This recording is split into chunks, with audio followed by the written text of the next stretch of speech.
Data is super important when it comes to determining the success of your social media. So if you've ever wondered how to pull Facebook data, this is how. Head on over to the Meta Business Suite. To get there, type in business.facebook.com.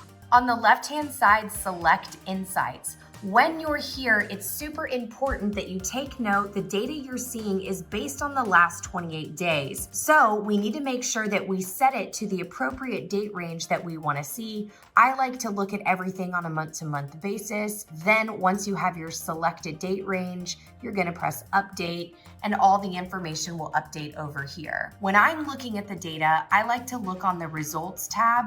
I take note of the Facebook reach, the page and profile visits, as well as the new likes. The other thing that I like to do is take a look at the overview of content. Under here, I'll be able to see what my post reach was, what my engagement was, and then I also like to take a look at the content tab under content. That way it will give me a very awesome bird's eye view as to what posts were actually performing. I can also sort by ascending or descending and take a look at which one had the most amount of engagement, and then I use this information to determine what posts were working, which ones weren't, and which ones I need to keep recreating.